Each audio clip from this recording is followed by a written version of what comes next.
අද 2025 පෙබරවාරි 27 ලොවපුරා වැඩිම අවධානයක් යමුණ සිදුවීම් මොනවාද? මෙතැන් සිට ග්ලෝබල් ඇන්ගල් තුලින්. අමරිකාවේ ආධාර කප්පාදුව. අමරිකාව USA විදේශ ආධාරවලින් 90% කපාහරිද්දී ලොවපුරා සියලුම ආධාර වැඩසටහන් වලින් ඩොලර් බිලියන 60ක් කපාහැරීමට තීරණය කර තිබෙනවා. ට්‍රම්ප් පරිපාලනය පවසන්නේ අමරිකානු රජයේ සේවකින් සංඛ්‍යාව අඩු කිරීම විකල්පයක් නොව අත්‍යවශ්‍ය කාරණයක් වන බවයි. සරම්ප අවදානම.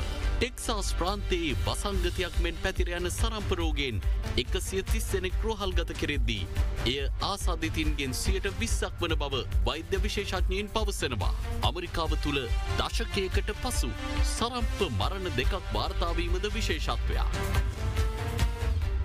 උතුරු කොරියාවට නවීන හමුදාවක්. යුද්ධයකට ඕනෑම අවස්ථාවකදී සූදානම් පරිදි නවීන හමුදාවක් ගොඩනගන බව උතුරු කොරියානු නායක කිම් ජොන් අන් ප්‍රකාශ කරනවා.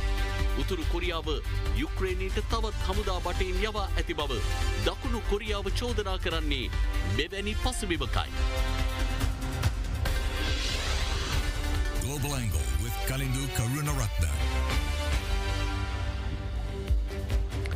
USAID නැත්නම් ජාත්‍යන්තර සංවර්ධනය සඳහා වුණු අමරිකානු ඒජන්සියේ විදේශ ආධාර කොන්ත්‍රාත් වියදම් වලින් 90%ක් කපාදු කර ඇති බව අමරිකානු රාජ්‍ය දෙපාර්තමේන්තුව මේ වෙද්දී ප්‍රකාශ කරනවා.